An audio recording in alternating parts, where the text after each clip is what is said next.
శ్రీ గురుభ్యో నమః. హరిః ఓం. వసుదేవసుతం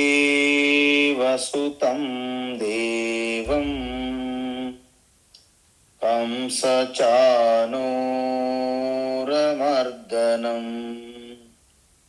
దేవకీ పరమానందం కృష్ణం వందే జగద్గురుం. తీర్త్వా మోహార్ణవం హత్వా రాగద్వేషాదిరాక్షసాన్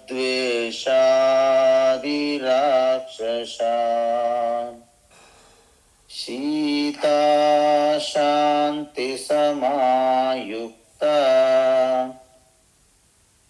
ఆత్మా రామో విరాజతే.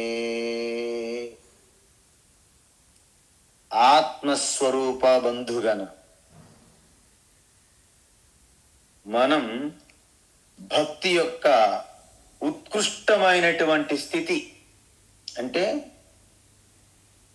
ఆత్మజ్ఞానముతో కూడి ఉన్న భక్తులు అంటే నిర్గుణ ఈశ్వర స్వరూపతత్వాన్ని ఆత్మస్వరూపంగా నిరంతరము ధ్యానించడాన్ని పరాభక్తి, ఆ భక్తి కలిగి ఉన్నవారే పరాభక్తులు, వారే జ్ఞానీ భక్తులు అంటారు. ఆ జ్ఞానీ భక్తికే భగవాన్ శ్రీకృష్ణ ఉన్నతమైనటువంటి గొప్ప భక్తులుగా గుర్తించారు. వారు నాకు అత్యంత ప్రియము. ఎందుకంటే నాకు వారికి మధ్య గ్యాప్ లేదు, ఒక్కటే ఆత్మస్వరూపంగానే ఉంటాము కాబట్టి అని చెప్పారు. మరి అలాంటి గొప్ప పరాభక్తుల యొక్క సహజమైన స్వభావం, లక్షణములు ఏ విధంగా ఉంటాయి అంటే అవి ఎందుకు తెలుసుకోవాలి అంటే ఆ లక్షణములు మనం గమనించినట్లయితే అవి మనలో ఉన్నాయా,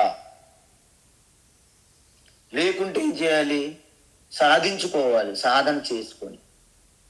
అందుకే అలాంటి పరాభక్తులలో ద్వేషం ఉండకూడదు. సకల ప్రాణుల యందు మిత్రత్వంతో ఉంటారు, కరుణతో నిండిపోతుంది హృదయం. అందువలన వారు ఈ ప్రపంచాన్ని కూడా ఆలింగనం చేసుకునే అంతటి అనంతమైన ప్రేమ, కరుణ హృదయంలో నిండిపోతుందన్నమాట. ఇంకా అలాంటి వారికి నేను నాది అనే భావన ఉండదు. కాబట్టి ఆ నాది, నావారు, నాది, నా వస్తువులు, ఈ నాది అనే ఆ భావన చెరిగిపోతుంది, అడ్డగోడలు కూలిపోతాయి. దాన్నే నిర్మమః అంటారు. మనం ఎప్పుడైతే శరీరముతో తాదాత్మ్యం బాగా చెంది అభిమానం పెంచుకుంటామో దానిని అహంకారము అంటారు. ఎందుకంటే ఈ శరీరం నేను అన్నప్పుడే అప్పుడు మీరు కర్తగా మారుతారన్నమాట. అందువలన శరీర అభిమానముతో మనకి అహంకారం ఉంటుంది. కానీ ఈ శరీరము నాది కాదు, ఇది పంచభూతముల నుండి కొంచెం కొంచెం, భూమి నుండి కొంత, నీరు నుండి కొంత, అగ్ని నుండి, వాయువు నుండి, ఆకాశం నుండి, ఇవన్నీ ఒక్కొక్క పంచభూతముల నుండి అప్పు తీసుకుని వచ్చినట్టు వచ్చాయి మనకి. అంటే ఈశ్వర మనకి ఒక ప్రసాదంగా ఇచ్చారు ఈ శరీరాన్ని. అది నేను నాది అని క్లెయిమ్ చేసుకుంటున్నాం. మన అజ్ఞానవశాత్తు అంటారు. ఆ అజ్ఞానం పోయింది ఈ పరాభక్తులలో, జ్ఞానీ భక్తులలో. కాబట్టి ఇక దేని మీద కూడా అభిమానం అక్కర్లేదు. కాబట్టి మమకారము లేదు, అహంకారము లేదు.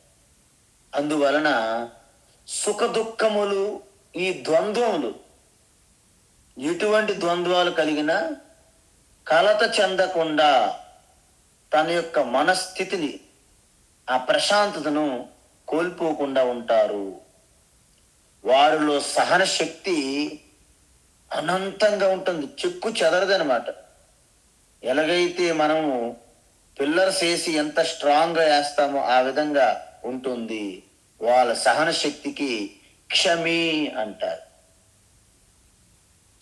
నిరంతరం సంతోషంతో ఉంటారు. వారికి ఎటువంటి బాహ్యం నుండి వచ్చినటువంటి కారణాలు అక్కర్లేదు. వస్తువులు మనుషులతో ఆధారపడరు. అవి ఉన్నా ఉంటాయి, వస్తువులు ఉన్నా వాళ్ళ సంతోషం ఎటువంటి తేడా ఉండదు. వస్తువులు పోయినప్పటికీ వాళ్ళ సంతోషంలో ఎటువంటి తేడా ఉండదు. మనుష్యులు వచ్చిన వారి యొక్క సంతోషంలో ఎటువంటి మార్పులు లేవు. మనుష్యులు వెళ్ళిపోయినా వారి సంతోషంలో ఎటువంటి మార్పు ఉండదు. సతతం సంతుష్ట, నిరంతరం సంతోషంలో ఉంటారు. సతతం యోగి, నిరంతరము ఆ జ్ఞాన నిష్టలో ఉంటారు. ఇక్కడ యోగి అంటే మనం చూసాం, జ్ఞాని, జ్ఞాన యోగి. యోగం అంటే జ్ఞానం. ఎవరిలో అయితే ఈ యోగం ఉంటుందో వారే యోగి. ఎవరిలో అయితే జ్ఞానము ప్రకాశిస్తుందో ఆదిత్యవత సూర్యుని వలె వారే జ్ఞాని. యథాత్మ అని చూసాం మనం.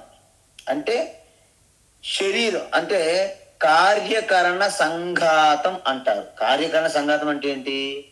కార్యము అంటే ఈ శరీరాన్ని కార్యం, ప్రోడక్ట్. కరణము అంటే ఇంద్రియములు, మనస్సు, బుద్ధి, ఇవన్నింటినీ కరణములు అంటారు. మరి శరీరము, ఇంద్రియములు, మనస్సును ఇవన్నిటిని కలిపి ఇక్కడ ఆత్మ అని చెప్పారు భగవాన్ శ్రీకృష్ణ. యత ఆత్మ అంటే ఈ మూడింటిని మన స్వాధీనములో, మన వశములో ఉంచుకుంటే దాన్నే యథాత్మ అంటారు. మరి యథాత్మ ఎలా సాధించాలి అంటే, ఎప్పుడైతే పతంజలి మహర్షి మనకు సూచించినటువంటి అష్టాంగ యోగ ఆరాధ్యాలు వివరంగా చూసాం. యమ నియమ ఆ రెండు పాటించిన వారికి అద్భుతమైనటువంటి ఒక సచ్చీలత, ఒక మంచి పవిత్రమైనటువంటి హృదయము, మనస్సు కలుగుతుంది. ఎందుకంటే నిరంతరం యమనియమాలు పాటిస్తారు కాబట్టి. ఆసన, ఎప్పుడైతే మీరు ఆసనాలు ప్రతిరోజు వేస్తారో, అంటే ఆసనాలు అన్నీ కాదు, ఏదో మీకు వీలైనవి, అంటే వాకింగ్తో సహా ఈ శరీరం యొక్క ఆరోగ్యంగా ఉంటుంది. ప్రాణాయామం అనుకోండి, మన యొక్క శక్తి అంటే మన ఎనర్జీ ప్రాణిక్ లెవెల్స్లో ఒక కరెక్ట్ ఒక బ్యాలెన్స్ ఉంటుంది అనమాట, మోడరేట్గా. ప్రత్యాహార అంటే ఇంద్రియ నిగ్రహం, అంటే ఇంద్రియములకు బానిసై అవి ఎటు లాగితే అటువైపు పరుగులు తీయాల్సిన అవసరం ఉండదు. ఎందుకంటే ఒక్కసారి ఇంద్రియములకు మనం బానిస అయ్యామంటే మనల్ని అవి ఒక భూతం మనల్ని పట్టినట్టు పీడిస్తూ తిప్పుతుంటాయి, మనల్ని చక్కర్లు కొట్టేస్తుంటాయి. రాహుకేతు మన తలపై ఉన్నారా అన్నట్లుగా వాటితో పరుగులు తీస్తాం మనం.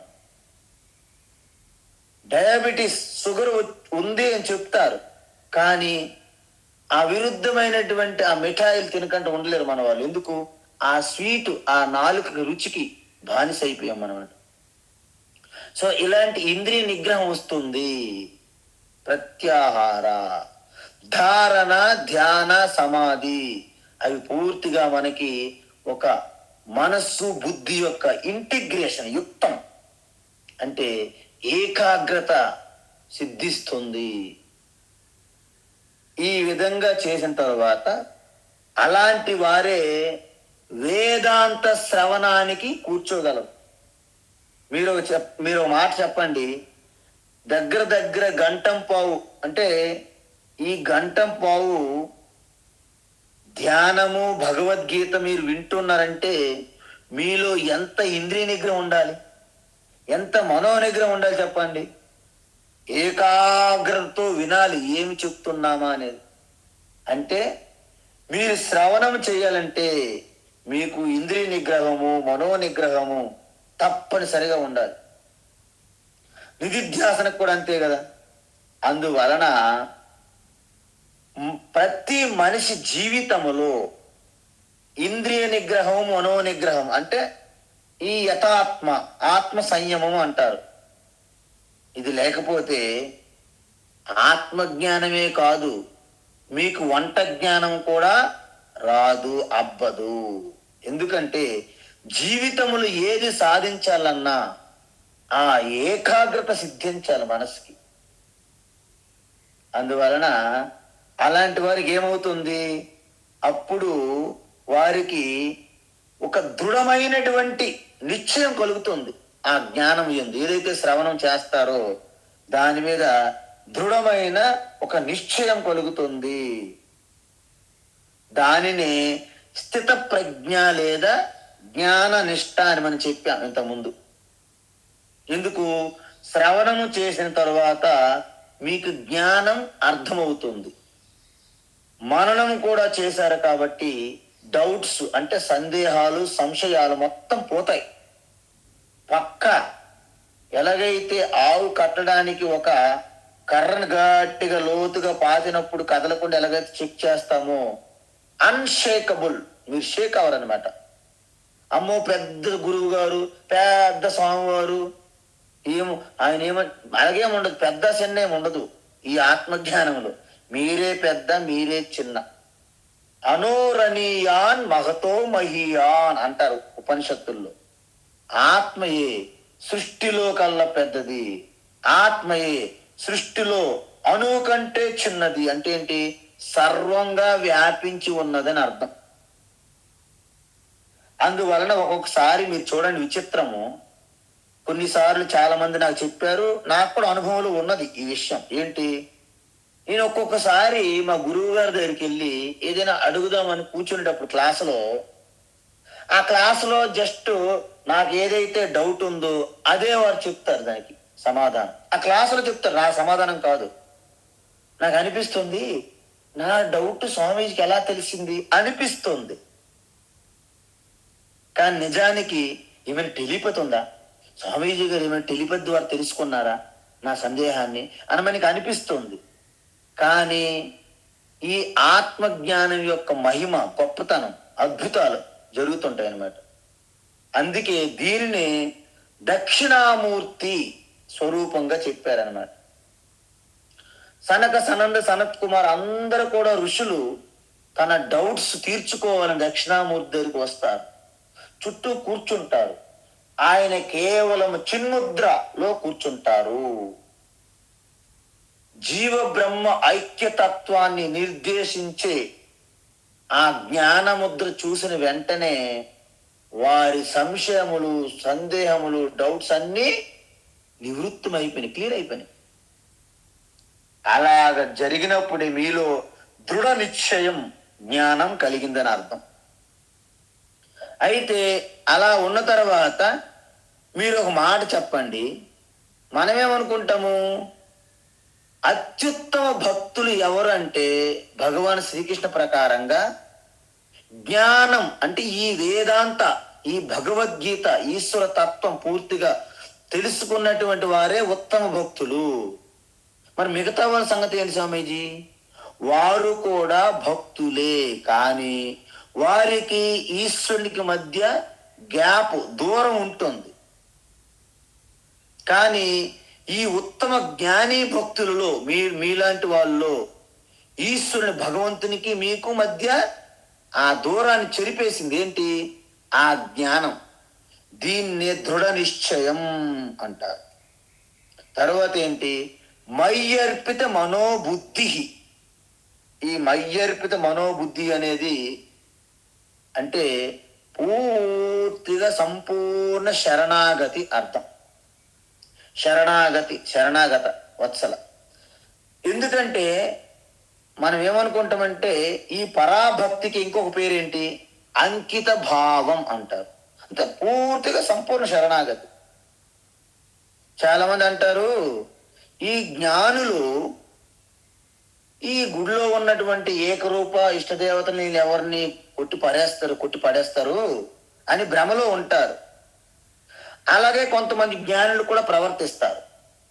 నేను యజ్ఞం దగ్గర రాను, నేను టెంపుల్ దగ్గర రాను, నేను ఆ మూర్తిని పూజించను అని చాలా కరాఖండిగా కఠినంగా మాట్లాడతారు. కానీ శంకరాచార్య దానికి విరుద్ధంగా చెప్పారు. ఏమన్నారు? శంకరాచార్య ఏమన్నారంటే, ఎవరైతే ఈ పరాభక్తి స్థాయికి వచ్చారో వారికి ఈశ్వరు యొక్క యథార్థ స్వరూపం తెలుసుకుంటారు. ఎందుకు? ఈశ్వర భగవంతుని యొక్క యథార్థ తత్వమే నా ఆత్మతత్వంగా తెలుసుకున్నటువంటి జ్ఞాని భక్తులు ఎక్కువగా పూజ చేయగలుగుతారంట. వారు ఏం చేస్తారంటే, వారి దగ్గర మనం కారులో వెళ్తుంటాం, వాళ్ళ దగ్గర ఉంటది కదండి, మనం గేర్లు అంటారు, విన్నారండి? గేర్లు మార్చండి, గేరు మార్చమ్మా అంటుంటారు పక్కన. వాళ్ళ దగ్గర 3 గేర్లు ఉంటాయన్నమాట ఈ పరాభక్తి జ్ఞాని భక్తి దగ్గర. ఏంటా 3 గేర్లు స్వామీజీ అంటే, ఫస్ట్ ఏకరూపంగా నా శ్రీరాముడు చూసిన వెంటనే ఆ భక్తితో అలాగ పరవశించిపోతారు. దాన్ని ఒక గేర్ 1 ఏకరూప భక్తి గేర్ వేసుకుంటాడు. ఎందుకు? అక్కడ ఉన్న వారందరూ కూడా నాగేంద్రహారాయ త్రిలోచనాయ భస్మాంగరాగాయ మహేశ్వరాయ నిత్యాయ శుద్ధాయ దిగంబరాయ తస్మై నకారాయ నమః శివాయ అని శివ అని అందరూ కీర్తించి శ్రవణం చేస్తుంటే, భజనలు చేస్తుంటే తను కూడా హరహర మహాదేవ శంభో అని వాళ్ళతో కలిసి ఆనందం అనుభవిస్తారన్నమాట ఈ పరాభక్తులు, జ్ఞానీ భక్తులు. కాబట్టి అప్పుడు ఏ గేర్లో వెళ్తున్నారు మీరు? ఈ పరాభక్తులు జ్ఞాని భక్తులు గేర్ 1లో వెళ్తున్నారు అన్నమాట ప్రయాణంలో. ఇక ఏమీ లేనప్పుడు జగత్తులో ప్రతి ఒక్కరితో ప్రేమతో, అత్యంత కరుణతో, ఆ ప్రేమతో నిండిపోయినప్పుడు వ్యవహారం చేస్తున్నప్పుడు వారు 2వ గేర్లు మార్చేస్తారు అన్నమాట. ఏంటి? ఈ జగత్తంతా అనేక రూపంగా, విశ్వరూపంగా నా యొక్క భగవంతుడు ఈశ్వరే ఉన్నారు అని గేర్ 2లో వెళ్తారు. ఇక కళ్ళు మూసుకున్న తర్వాత గేర్ 1 గేర్ 2 పోయిన తర్వాత అప్పుడు ఎప్పుడైతే మనము ఔటర్ రింగ్ రోడ్డు మీదకి వెళ్ళిందో మన బండి, ఇంక మొత్తం ఎదురుగా ఎవరు లేరు, ఏం చేస్తాము? అంతకుముందు మన హైదరాబాద్ ట్రాఫిక్ లో మనం 60-70 వెళ్ళడానికి ఇబ్బందులు పడుతున్నటువంటి మనము ఏకరూప అనేక రూప ఈ గేర్ల నుండి మనము ఔటర్ రింగ్ రోడ్ హైవేలో పడినప్పుడు 110, 120, 130లో కూడా వెళ్ళే అవకాశాలు ఉంటాయి. దానినే ఇక్కడ ఆత్మస్వరూప ఈశ్వర ధ్యానము అంటే. నిజమైన జ్ఞాని భక్తి దేనికి కూడా కలత చెందకుండా, ఇబ్బంది పడకుండా 3 అందు కూడా ఆనంద స్థితిలో ఉంటారు. దీనిని అంకిత భావము, మయ్యర్పిత మనోబుద్ధి. ఏకరూప ఈశ్వరునితో జపము, పారాయణము, అభిషేకము, అలంకారము, చేతులు కాళ్ళతో మొత్తము ఈశ్వరునికి అర్పించారు. తర్వాత ఆ జపం చేసినప్పుడు గాని, పారాయణం చేసినప్పుడు గాని అన్ని కూడా వాక్కు కూడా ఈశ్వరునికి అర్పించేశారు. తర్వాత ఇక ధ్యానములో, ఉపాసనలో చేస్తున్నప్పుడు కూడా మనసు, బుద్ధి కేవలం ఈశ్వరుని యందే లయమైనయి. ఆ స్థితిలో మన యొక్క పరిస్థితి ఎలా ఉంటుందంటే, ఇంతకు ముందే చెప్పాను, ఎప్పుడైతే ఉప్పు బొమ్మ సముద్రంలో కలిసిపోయినదో మీరు ఇక వ్యక్తిగతంగా ఒక వ్యక్తి అనేది 0 అయిపోతుంది, కలిసిపోయింది, కరిగిపోయింది. ఎక్కడ? పరమాత్మ అనే సముద్రంలో నేను వ్యక్తి అనే ఒక ఉప్పు బొమ్మ కరిగిపోవడాన్నే మయ్యర్పిత మనోబుద్ధి అంటారు. అందువలన ఈ స్థితి పొందడానికి మనకి ఇష్టదేవత అనే ఒక ప్రణాళిక మనకి మహర్షులు, మహాత్ములు ఇచ్చారు. ఎందుకంటే మన యొక్క సీక్రెట్స్, మన పర్సనల్స్ కొన్ని విషయాలు కొందరితో మాత్రమే చెప్పుకోగలం, ఇంకో మరికొన్ని ఉంటాయి ఎవరితో చెప్పుకోలేం. కానీ మీ యొక్క ప్రభు ఈశ్వర దగ్గరికి వెళ్ళి మీ బాధని, మీ యొక్క ఆ ఏదైతే పీడ మీ హృదయంలో ఉందో దాన్ని ఈశ్వరు ముందు మీరు పెట్టగలుగుతారు. అందుకే ఆరంభములో ఎవరైతే ఈ మనోభావాలు ప్రధానంగా ఉంటారో, ఎమోషనల్ ప్రధానంగా ఎవరైతే ఉంటారో వారికి ఒక ఇష్ట దేవత అనేది అవసరం, ఆరాధన.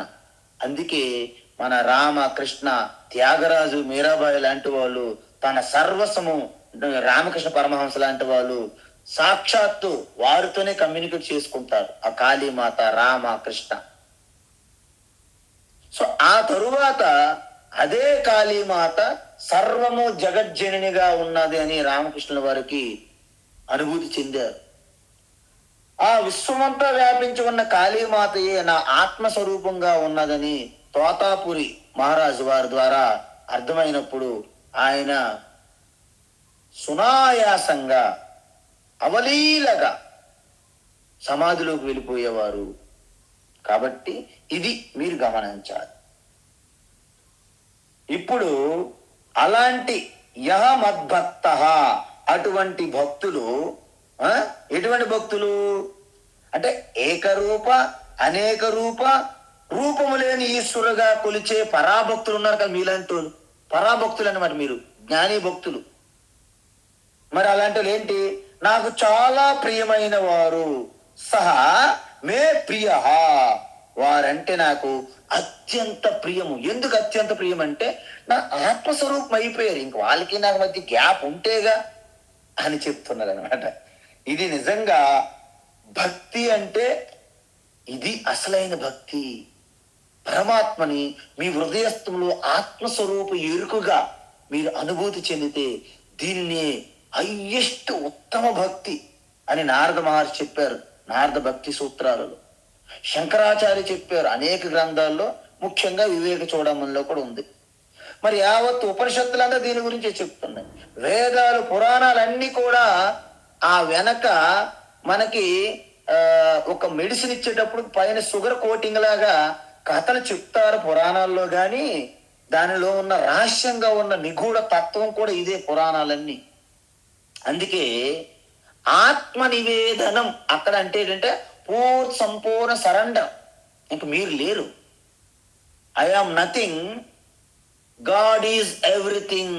ఆ స్థితిని ఆత్మ నివేదనం అంటారు. అందుకే భాగవతంలో కూడా శ్రవణం కీర్తనం విష్ణు స్మరణం పాద సేవనం అర్చనం వందనం దాస్యం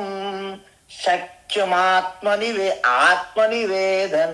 ఆత్మనివేదనం అంటే ఆకారం ఇంక అయిపోయింది, ఇంకేం లేదు, నీవు జీరో, యువర్ జీరో. అంటే స్వామీజీ నేను జీరో అయిపోతే మా పిల్లలకి జిల్లు కాలేదు. నువ్వు జీరో అంటే నువ్వు పరమాత్మ అయిపోయావమ్మా, సర్వము జగత్తుకి స్వామి అయిపోయావు. ఇంకేముంది చెప్పండి, అన్నీ నీలోనే జరుగుతాయి. మరి అలాంటి వారు ఇక వ్యవహారములోకి వెళ్ళినప్పుడు ఎలా ఉండాలి స్వామి? మీరైతే ఏదో ఒక దగ్గర కూర్చుని ఉంటారు, అందుకే హిమాలయ ఋషికి ఉత్తరకాశీలో ఉంటారు కాబట్టి మీకు ఎటువంటి ఒత్తిడి లేదు. మేమున్నది మధ్య క్షేత్రంలో ఉన్నాం, మంచి చార్మినార్ పక్కన భాగ్యలక్ష్మి టెంపుల్ ఎదురుగా ఉన్నాం మేము. మా పరిస్థితి ఎలాగా అంటే యస్మాన్నో ద్విజతే లోకః, యస్మాన్నో ద్విజతే లోకః, యస్మాన్నో ద్విజతే లోకః, లోకాన్నో ద్విజతే చ యః, లోకాన్నో ద్విజతే చ యః, లోకాన్నో ద్విజతే చ యః, హర్షామర్షభయోద్వేగైః,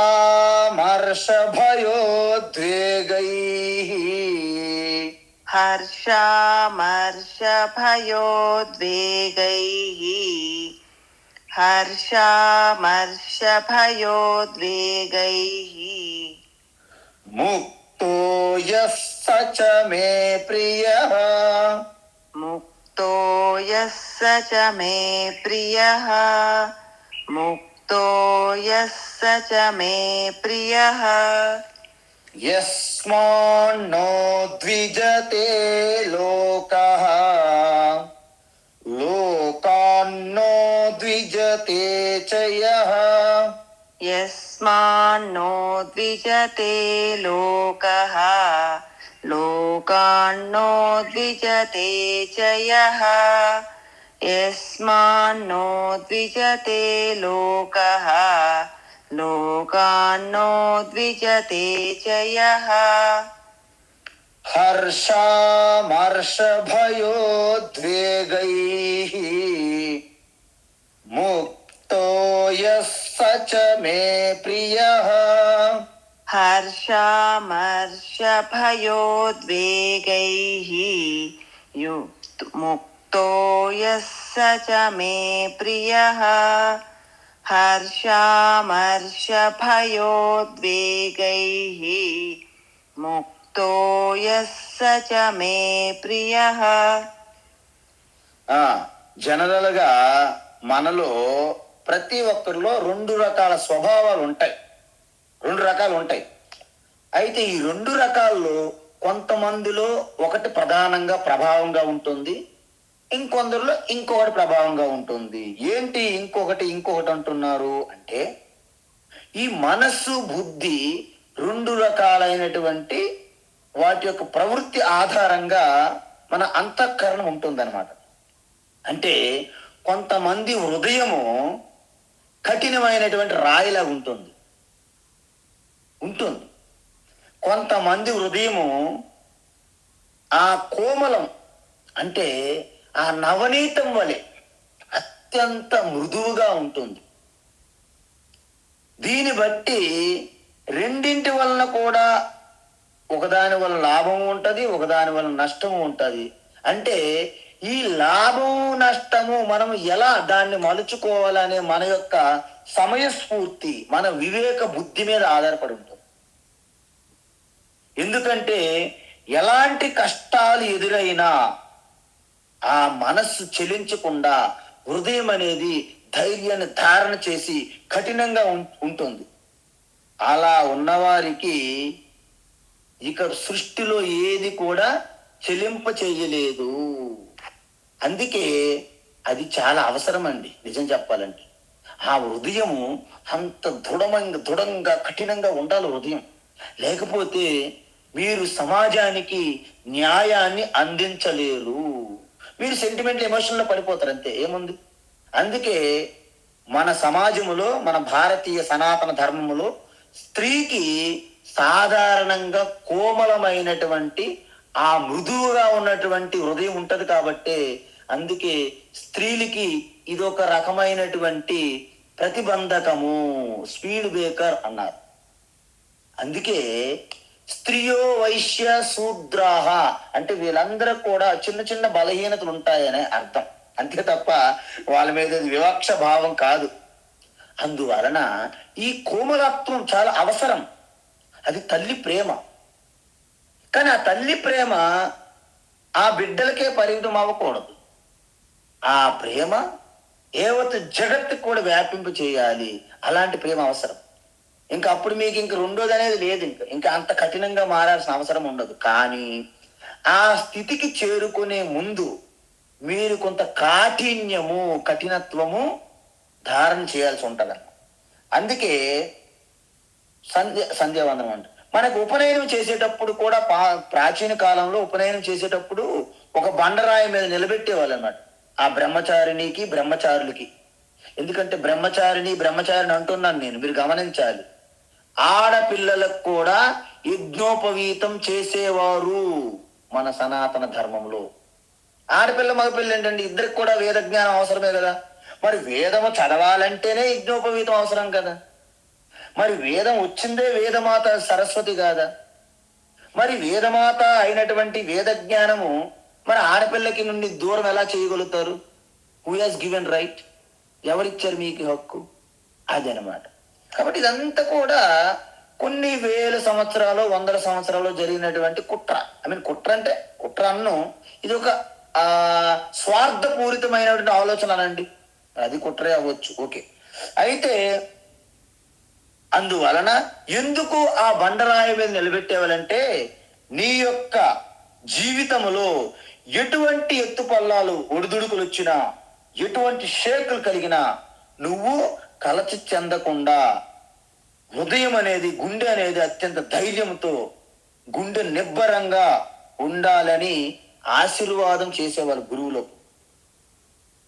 అదేవిధంగా ఇప్పటికి కూడా చాలా మంది పెళ్ళైనటువంటి పెళ్లి కూతురు పెళ్లి కొడుకులు వాళ్ళకి రాయి మీద కాలు పెట్టి, అది కూడా ప్రార్థన ఉంది. చాలా అనేక ప్రార్థనలు ఉన్నాయి మనకి, స్తోత్రాలు ప్రార్థనలు చేస్తుంటారు మ్యారేజ్ సమయాల్లో కూడా.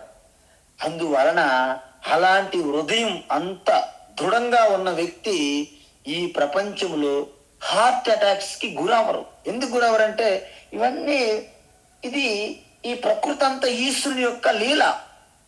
ఈ లీలలో ఏది కరెక్టు ఏది తప్పు మీరెవరు చెప్పగలరు? చెప్పలేం మనం. అందువలన ఆయన మనకిచ్చినటువంటి ఆ ధర్మ నియమాలు సూత్రాలు ఏవైతే ఉన్నాయో వాటిని పాటించుకుంటూ వెళ్ళిపోతే ఆయన, మనము అంటే ఆయన అంటే ఎవరు? భగవంతుని యొక్క ఆదేశాన్ని పాటించినట్టు అవుతుంది, మీ ఇష్టాలను కూడా తీర్చుకునేటట్లు అవుతుందని చెప్పేవాళ్ళు అన్నమాట. సో ఈ విధంగా జ్ఞాని ఎంత సున్నితంగా ఉంటారంటే తను అత్యంత పరిపక్వతతో కలిగి ఉంటారు. కాబట్టి అక్కడ కలిగే సిచ్యువేషన్స్ అంటే ఆ పరిస్థితులకు అనుగుణంగా వారు మారుతూ ఉంటారు. ఉదాహరణకి మనకి ఎవరైనా సరే ఒక దేహత్యాగం చేశారు ఒకరు, అటువైపు వెళ్ళేటప్పుడు జ్ఞాని అంటే పరాభక్తులైనటువంటి ఈ జ్ఞాని భక్తులు ఏం చేయాలి?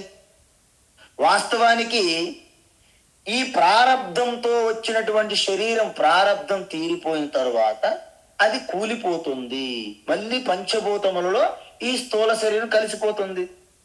ఒకవేళ ఆ శరీరాన్ని వాడుకొని ఈశ్వరతత్వమేనా ఆత్మతత్వము, నాకు పుట్టుక జననము లేదు మరణము లేదని తెలుసుకుంటే మోక్షం పొంది ఉన్నారు ఆల్రెడీ.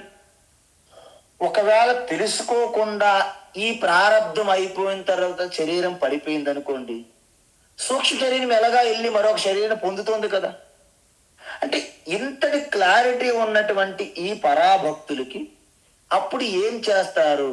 మంచిది, ఓం నమ పార్వతీపతి, మంచిది, ప్రశాంత్ శాంతమైంది, ఆయన యొక్క ఆత్మ శాంతి పొందునుగాక అని ఓం త్ర్యంబకం యజామహే సుగంధిం పుష్టివర్ధనం ఉర్వారుకమివ బంధనాన్ మృత్యోర్ముక్షీయ మామృతాత్ అని ఒక స్వస్తి వాచకం చెప్పి, ఒక శాంతి మంత్రం చెప్పి, లోకా సమస్త సుఖినో భవంతు అని ఆనంద స్థితిలో ఉండాల్సినటువంటి మీరు అక్కడ మీరు అంత హ్యాపీగా ఉంటే బాగుంటుందా? ఒప్పుకోరు ఎదుటోళ్ళు. మీరెంత కఠినమని మీ మీద నిందిస్తారు. కాబట్టి మీరు కూడా వాళ్ళ దగ్గర ఓదారుస్తున్నట్టు చిన్న నటన చేయాల్సి వస్తుంది మనకి. ఎందుకు? అక్కడ జరిగేది ఏమి లేదు నిజానికి. కానీ కొంతమంది కింద మీద పడిపోయి గోల పెడతారు, ఏడుస్తుంటారు. ఎందుకు? వాళ్ళ మీద వాళ్ళకి ఎక్కువ ఉన్నది. నిజానికి వారి వలన లాస్. అక్కడ ఎటువంటి ఏ కార్యక్రమం చేయకుండా అడ్డుకుంటుంటారు వాళ్ళు. మిగతా వారు కూడా వాళ్ళ యొక్క శక్తి సామర్థ్య వివేకాన్ని నిర్వీర్యం చేస్తుంటారు కొంతమంది. అలాంటప్పుడు జ్ఞాని భక్తులు స్పష్టత లోపల ఉంటుంది కాబట్టి పైన అమ్మో అవునా అని చిన్న సానుభూతి చూపెట్టినట్లు ఉంటారు తప్ప అది మంగళకరమైన కార్యమే అని భావన ఉంటుంది మీకు. అది ఆ తేడా. కాబట్టి ఏది జరిగినప్పటికి కూడా మీలో ఒక 2 గేర్లు ఉన్నాయి. ఏంటంటే ఆత్మ పరమాత్మ సత్యం, ఏవత్ నామరూపములుగా ఉన్న జగత్ ప్రపంచం అసత్యం, అనిత్యం, తాత్కాలికం, క్షణికం. ఇది బలమైనటువంటి మీ హృదయంలో నాటుకుపోవాల ఈ తత్వజ్ఞానం. అప్పుడు మీకేమవుతుందంటే ఏదైనా ఒక షాప్ న్యూస్ మీకు వచ్చిందానికి వార్త, చిన్న కలత చెందినట్టు అనిపిస్తుంది షాక్ మీకు కూడా. ఎందుకంటే మీరు కూడా దేహం ధరించి ఉన్నారుగా. అయితే ఒక్కసారి ఈ తత్వాన్ని ఒక్కసారి నెమరు వేసుకోండి, గుర్తు చేసుకోండి. అందుకే మనము ఈ వేదాంత భగవద్గీత శ్రవణం చేసేటప్పుడు మీరు పాటించాల్సిన నియమం ఏంటంటే డౌట్స్ రైట్ చేయకూడదు. చెప్తున్నప్పుడు వింటున్నప్పుడు ఉంటే రాసుకోండి. ఎందుకంటే ఆవు ఎలాగైతే తన మేత మేస్తున్నప్పుడు గాబరగా గాబరగా గాబరగా అటు తిరిగి ఇటు తిరిగి అంత తీసుకుంటుంది లోపలికి ఫుడ్. కానీ నెమ్మదిగా సమయం వచ్చినప్పుడు నెమరు వేసుకుంటుంది మళ్ళీ. ఆ విధంగా మనం చేయాలి. అందుకే కొన్ని 20-30 సంవత్సరముల నుండి గురువుల దగ్గర ఈ వేదాంత శ్రవణాలు చేస్తున్నప్పటికీ ఎక్కడి గొంగలు అక్కడే ఉన్నట్లున్నారు మన మిత్రులు. మీరు అబ్జర్వ్ చేయండి, చూడండి వాళ్ళని, ఏం మార్పు లేదు. అందువలన జ్ఞాని ఎవరు అంటే ఈ రెండు కలిసి ఉంటాయి వారిలో. ఏంటి? మృదువుగా నవనీతం వంటి మృదువుగా ఉన్న హృదయం వారిలో ఉన్నది, అత్యంత కఠినంగా ఉన్నటువంటి రాయిలాగా ఉన్నటువంటి హృదయం కూడా వారిలో ఉంటుంది. ఇది పరాభక్తులైనటువంటి మీలో ఈ రెండు ఉండాలి. లేకపోతే శుష్క వేదాంత తమో భాస్కర అని మలయాళ స్వామి వారు చెప్పారు. ఇది ఒకసారి బుక్ రాశారు ఆయన. అందువలన ఈ జ్ఞాని భక్త అంటే ఏంటంటే అత్యంత మృదువుగా అత్యంత నవనీతమైన వెన్నలాగా హృదయాన్ని కలిగి ఉంటారు. ఏంటి?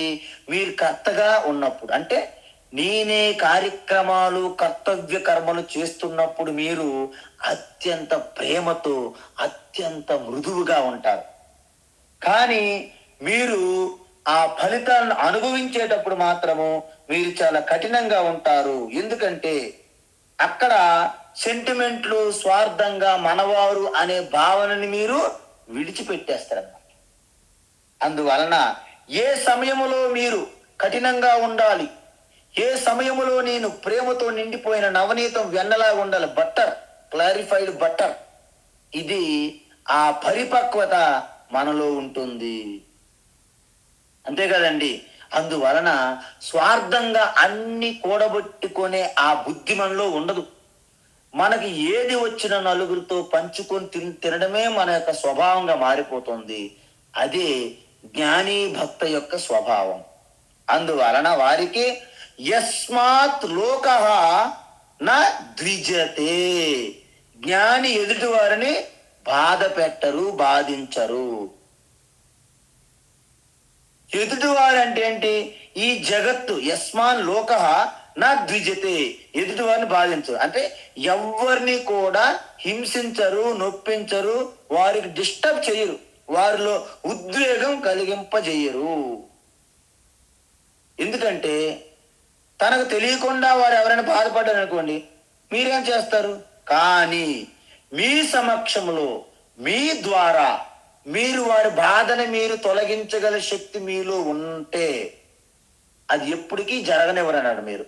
అందువలన మన యొక్క చేతుల ద్వారా కానీ, మన మాటల ద్వారా కానీ, మన ఆలోచనల ద్వారా కానీ ఎవరికి హాని తలపెట్టే ఆలోచనలు ఉండకూడదు, మాటలు ఉండకూడదు, మన యొక్క పనులు ఉండకూడదు.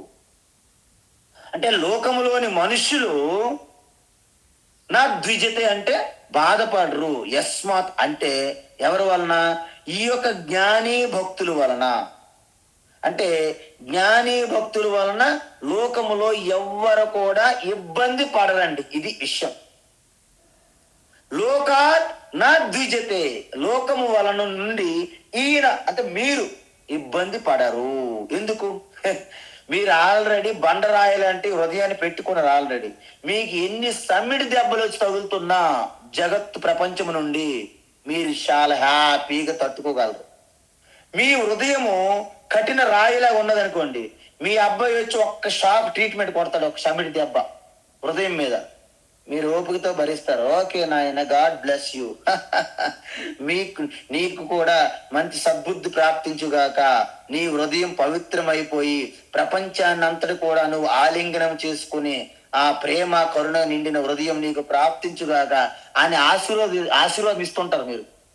మీ అమ్మాయి అలాంటి ఒక సమ్మిడి దెబ్బ కొడుతుంది, మీ కోడలు ఒక సమ్మిడి దెబ్బ కొడుతుంది, అందరూ కొడుతుంటారు ప్రపంచంలో. కానీ మీరు బండరాయి లాంటి హృదయాన్ని పెట్టుకోవాలి ఆ సమయంలో. కాబట్టి మీరు ఈ లోకమంతా కూడా మిమ్మల్ని కదిలించలేదు. లోకాన్ నా ద్విజతే, మిమ్మల్ని ఉద్వేగం కలిగించలేదు. జ్ఞానిని కీర్తిస్తూ అనేక రకాల శ్లోకాలు కూడా మన మహర్షులు రాసి ఉంటారు. వజ్రం కంటే కఠినంగా ఉంటదండి ఈ యొక్క ఆ జ్ఞాని భక్తుల యొక్క హృదయం ఎలా ఉంటుందంటే వజ్రాదపి కఠోరాని మృదూని కుసుమాదపి లోకోత్తరాణం చేతాంసి ఓహి విజ్ఞాతుమర్హతి.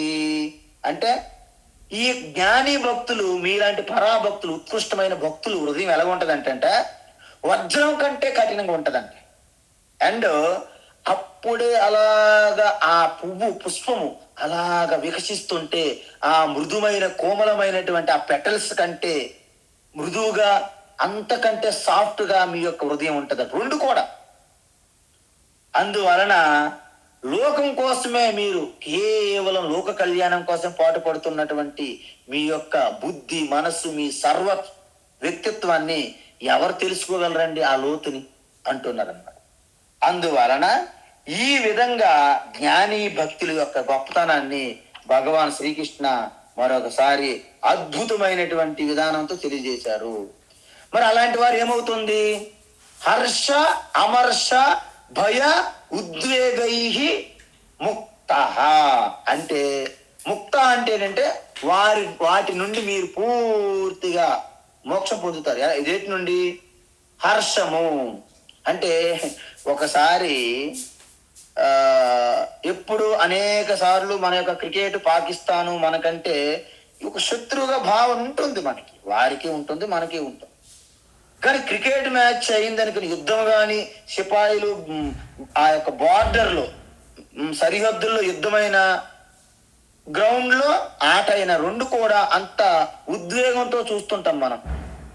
ఒకరు ఏం చేశారంటే అసలు ఆ సమయంలో మనం సెమీఫైనల్కి వెళ్తామో లేదో అనే డౌట్ లో ఉన్నప్పుడు పాకిస్తాన్తో పడినప్పుడు చాలా భారీ విజయం సాధించారు. ఒక అతను ఏంటంటే ఆ విజయాన్ని, ఆనందాన్ని తట్టుకోలేక హార్ట్ అటాక్ వచ్చి చనిపోయారు. అంటే ఇక్కడ మీకు ఏమిటి అర్థమవుతుంది? మనలో ఎక్కువ అధికమైన సంతోషాన్ని తట్టుకోలేము, అధికంగా కలిగినటువంటి బాధని తట్టుకోలేము. అంటే దీన్ని హర్ష అమర్ష. హర్షం అంటే మరి ఊహించినటువంటి, అప్పటికప్పుడే మీరేమో ₹1,00,000 కోసం, అప్పుల కోసం నెల రోజుల నుంచి తిరుగుతున్నారు. మీకు అనుకోకుండా ఒక 50 లక్షల లాటరీ పోయింది అనుకుని, ఏంటి మీ పరిస్థితి? వెంటనే మనం వెళ్ళి పైకి వెళ్ళి ఆ సీలింగ్ ఫ్యాన్కి వెళ్ళి గుద్దేస్తాం. ఎందుకు? మీరు ఊహించలేదు. హర్షం. మరి అమర్ష అంటే ఏంటంటే చాలా మంది భక్తుల గురించి కాదు, భక్తులుగా రెండు ఉండవు, అజ్ఞానం గురించి చెప్తున్నాను. వాడేమో అవినీతితోనే కొన్ని 100 కోట్లు, లక్షల కోట్లు సంపాదించాడు. ఒక్కసారి ఈడీ, ఐటీ అన్ని వచ్చి పడ్డాయి. ఒక్కసారి షాక్. అప్పుడు మనం ఏమన్నా మనము దాని నుంచి బయటపడలేము. పాలు అమ్మి సంపాదించాను, పూలు అమ్మి సంపాదించాను అన్న ఎవరు నమ్మరు. ఎందుకంటే నీకు 100 కోట్లు, 1000 కోట్లు పూలు పాలుతో రావు. అది తెలుసు అందరికి. సో ఈ విధంగా అమర్ష అంటారు దీన్ని. అంటే ఒక్కసారి షాకును కూడా మీరు తట్టుకోలేరు, ఒక్కసారి ఎక్కువ అధిక సంతోషాన్ని తట్టుకోలేరు. హర్షము. అమర్షం అంటే అత్యంత దుఃఖాన్ని కూడా తట్టుకోలేరు, బాధిస్తుంటుంది అజ్ఞానులకి. భయము. ఈ భయం అనేది అనేక రకాలుగా ఉంటుంది.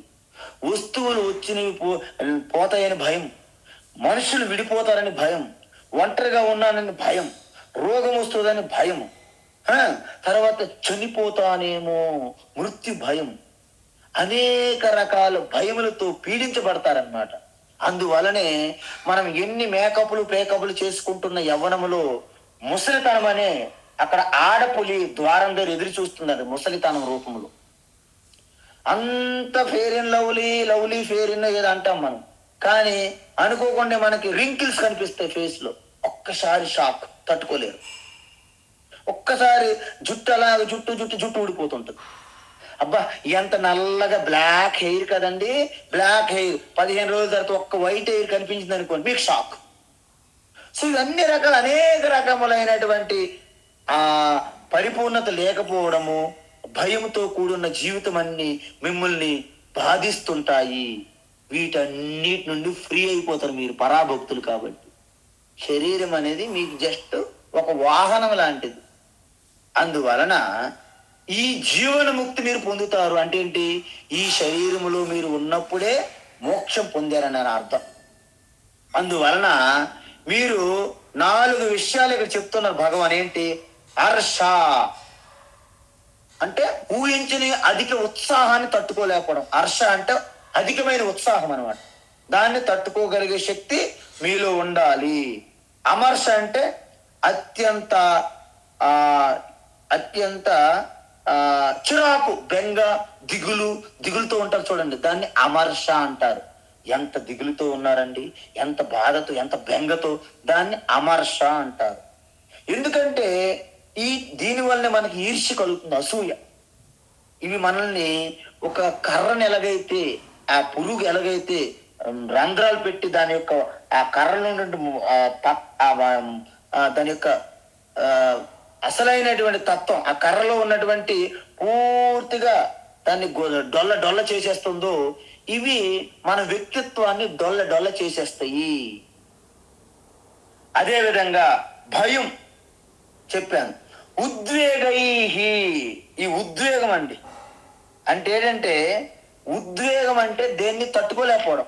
ఊగిపోతారు చూడండి మనం మాట్లాడితే. అంటే మన మాటల ద్వారా కానీ మన చేతల ద్వారా కానీ ఎదుటోళ్ళకి ఒక ఉద్వేగం కలిగించడం అనేది అలాంటి మీకు కలగదు. ఎందుకు? మీరు కారుకి ఆ షాక్ అబ్జార్బర్స్ ఎలాగైతే ఉంటుందో, ఈ జ్ఞాని భక్తికి ఈ షాక్ అబ్జార్బర్ అనేది ఉంటుంది. అందువలన వీళ్ళు ఎవరు ఈ యొక్క సృష్టిలో మొత్తం కూడా మీకు ఏమైనా భయం లేదు. అందుకే భోగే రోగ భయం, కులే చ్యుతి భయం, విత్తే నృపాలాద్ భయం, మానే దైన్య భయం, బలే రిపు భయం, రూపే జరాయా భయం, శాస్త్రే వాది భయం, గుణే ఖల భయం, కాయే కృతాంతాద్భయం, సర్వం వస్తు భయాన్వితం, భువి రుణాం వైరాగ్యమేవా భయం. చూసారా? ఎందుకంటే భర్తృహరి ఒక శ్లోకం రాశాడు. ఈ ప్రపంచమంతా ప్రతి ఒక్కరూ భయముతోనే నిండి ఉన్నారు. ఏంట భయము? మీరు ఎన్ని భోగాలు అనుభవిస్తున్నా లోపల ఒక భయం అనేది చెప్తుంది, ఇన్నర్ వాయిస్. ఏం ఎక్కువ తింటే ఎక్కడ ఏ ప్రాబ్లం వస్తుందో, ఏ రోగం వస్తుందో, ఏ జబ్బు చేస్తుందో. అందువలన మనము వాటర్ ఫాల్కి వెళ్ళి ఎంజాయ్ చేయాలనుకుంటాము, కానీ లోపల డౌట్ ఉంటుంది. ఏ జలుబు చేసి ఏంటి జలుబు దగ్గు వస్తుందేమో, ఇది ఒక భయం. కులే చ్యుతి భయం. నేను గొప్ప కులములో పుట్టినండి, మా తాతలు మా నాయనమ్మలు మా నాన్న గొప్ప వంశం అండి బాబు కులం. ఈ కులాన్ని పట్టుకొని తిరుగుతుంటే ఎక్కడ అపకీర్తి కులంకి వస్తుందని బెంగతో ఉంటా. భయం. విత్తే నృపాలాద్భయం. అనేక అవినీతి అక్రమ మార్గాల ద్వారా సంపాదించిన ధనము ఏ ఇన్కమ్ ట్యాక్స్ వచ్చి ఏ ఎన్ఫోర్స్ డైరెక్టర్ ఈడీ ఎవరు ఎంటర్ అయిపోయి దోచేస్తారో, ఎవరి మీద పడిపోతారో, దొంగలు వస్తారో, ఎక్కడ ఏది కొట్టుకుపోతారో తెలియదు కదా. భయం. మానే దైన్య భయం. నా యొక్క మానము, మర్యాద, నా గుణాలు, నా గొప్పతనాలు, ఈ కీర్తులు ఉంటాయి కదండి మనిషికి, అవి ఎక్కడ పోతాయని భయం. బలే రిపు భయం. ఎంత బలవంతుడికైనా శత్రువులు ఉంటారు, ఆ శత్రు భయం వెంటాడుతూ ఉంటది ఎంత బలవంతుడికైనా. రూపే జరాయ భయం. ఇప్పుడే చెప్పాను కదండి, నేను ఎంత అందమైన వాడిని, నేను ఎంత అందం వాడిని, నేను మొత్తం mister perfect, mister handsome, miss universe అంటారు కదండి. సో ఈ అందం అనేది జరాయ భయం, ముసలితనం వచ్చి పడుతుందని భయపడుతుంటారు. శాస్త్రే వాది భయం.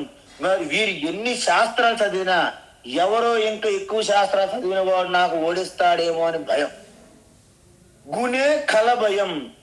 మీరు మంచి గుణాలు, మరి సచ్చీలత, మీ శీలం, మంచి గుణాలు ఎక్కడ వాటి మీద నిందలు పడతాయో అని భయం. కాయే కృతాంతాద్భయం. నేను ఎక్కడ చనిపోతానో, ఈ మృత్యు భయం అనేది వెంటాడుతుంది. సర్వము, ఈ ప్రపంచము, జగత్తంతా కూడా భయముతో నిండి ఉన్నది. మరి భయం లేని అభయం స్థితి ఒకటేనా లేదా? వైరాగ్యం ఒకటి ఉన్నది, అదే అభయం. అందువలన ఈ వైరాగ్యం ఏదైతే ఉందో అదే అభయస్థితి, అదే మోక్షం. అందుకే మోక్షానికి ఇంకో పేరు అభయం ప్రతిష్టాం విందతే. అభయం వై జనకో ప్రాప్తోసి. ఏ జనక, నువ్వు అభయస్థితి మోక్షాన్ని పొంది ఉన్నావు అని యాజ్ఞవల్కి అంటారు జనక మహారాజు. కాబట్టి అందుకే మనకు 1వ అధ్యాయం చూసాం. 1వ అధ్యాయం కాదు, 2వ అధ్యాయం ఏంటి? సంభావితస్య చ అకీర్తి మరణాదపి రిచ్యతే. అర్జున, నువ్వు గొప్ప కీర్తి పొంది ఉన్నావు. కీర్తిమంతులకి అపకీర్తి అనేది మరణం కంటే భయంకరంగా ఉంటుంది. అందుకే ఆత్మహత్య చేసుకోవాలని వాళ్ళు ముందుకెళ్తారు. కానీ ఆత్మహత్య వలన మరింత పాప కార్యం అవుతుందనే విషయం జ్ఞానం వారికి ఉండదు. అందుకే కొంతమంది అజ్ఞానంతో ఉండడం వలన మరింత ఘోరమైన పాప కార్యాలు, ఆత్మహత్యలు అనేవి చేసుకోవడానికి మరింత ఘోరమైన పాపం అనుభవించాల్సి వస్తుంది.